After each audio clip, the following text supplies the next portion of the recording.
बीते दिन एक रिपोर्ट सरकार की तरफ से या उनके नुमाइंदों की तरफ से या किसी की तरफ से सुप्रीम कोर्ट को भेजी गई थी, जिसमें डल्लेवाल साहब जी की, जो कि एक किसान लीडर है, उनकी सेहत के बारे में ये बोला गया था कि उनकी सेहत बहुत नॉर्मल है और उनके जो ब्लड टेस्ट हैं सारे नॉर्मल हैं।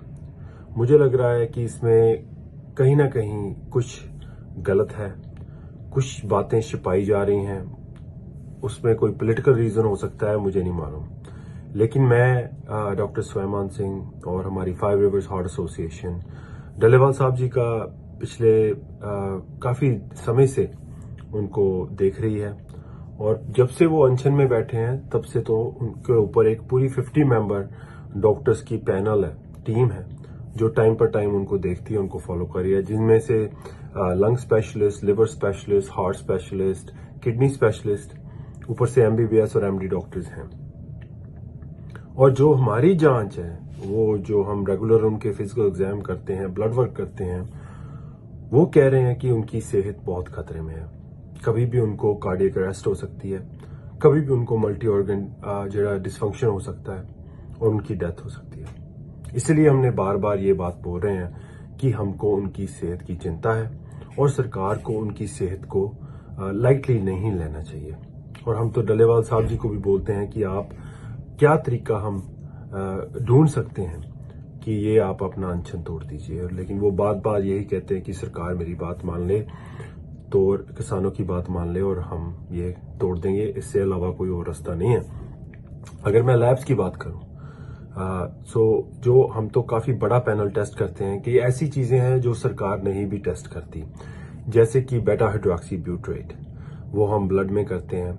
मुझे लगता है कई चीजें हैं जो सरकार ने नहीं की, अगर वो करते तो उनको मालूम पड़ जाता कि वाकई में क्या स्थिति है।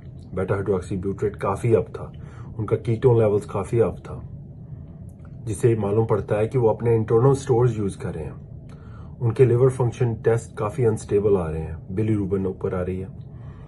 किडनी फंक्शन टेस्ट जो उनके है वो उनमें गिरावट आई है। जो उनका GFR है वो डाउन है, क्योंकि बेस्ट मेजर होता है तो बेस्ट मेजर करना चाहिए। जो उनके शरीर की सोच है वो ऊपर आ रही है, मैलन्यूट्रिशन दिख रहा है।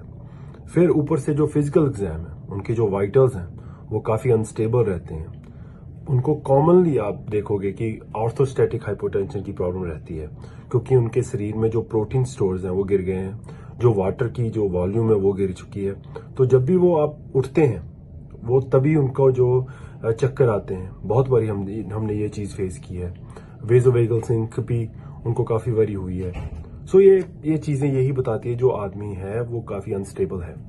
न्यूरोलॉजिकल एग्जाम में भी काफी प्रॉब्लम्स आ रही है, रिफ्लेक्सेस में, स्ट्रेंथ में, और ये सब नोटेड है। सरकार की भी जो रिपोर्ट है मैंने देखी है, जो डॉक्टर्स करते हैं, ये रिपोर्ट सुप्रीम कोर्ट वाली नहीं, वैसे उसमें भी उन्होंने ये चीजें नोट की हैं कि ये प्रॉब्लम्स आ रही हैं। सो आई डोंट नो कहाँ पे ये दिक्कत आ रही है या कौन सी ये पॉलिटिकल बात होगी, लेकिन डॉक्टरों के मायने से उनकी जो सेहत है अनस्टेबल है और हमको उनकी सेहत को की चिंता है। और मैं यही कहूंगा कि सरकार को अगर सुप्रीम कोर्ट को कोई चीज भेजनी है या किसी ने भी कोई करना है तो प्लीज आप एक्यूरेट कीजिए, क्योंकि ये ना हो डल्लेवाल साहब की सेहत को कुछ हो जाए।